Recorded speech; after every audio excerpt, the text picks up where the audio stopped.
Look at these outfits. As you might have seen, this year's Met Gala's theme was super fine. Some missed the memo, others looked mighty dandy, but what is Black Dandyism? And why is it a historic choice? Black Dandyism began as survival and subversion.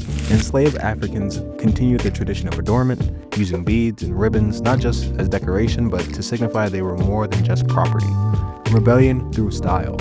In societies where clothing signified status, the presence of a dapper black individual was inherently disruptive and had real social capital. Capital that challenged the economic codes of racial hierarchy and power. Classic dandyism was born from Romanticism. It opposed conformity, celebrated beauty, and was guided by imagination, not reason.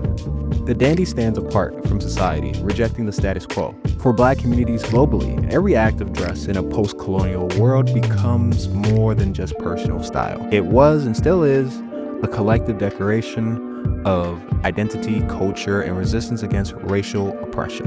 Where the old dandy needed wealth, leisure, and class to attain self-actualization, Black dandyism flipped the script, fashioning elegance out of adversity.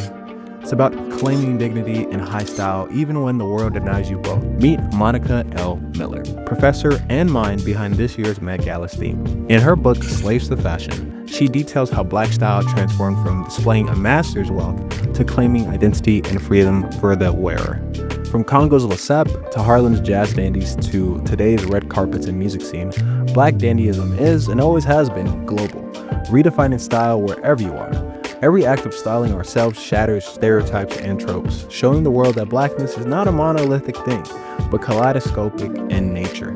Today's black dandies aren't just making fashion statements, they're rewriting the rules, expanding on what we consider fashion and adornment, from designer grills to piano backpacks.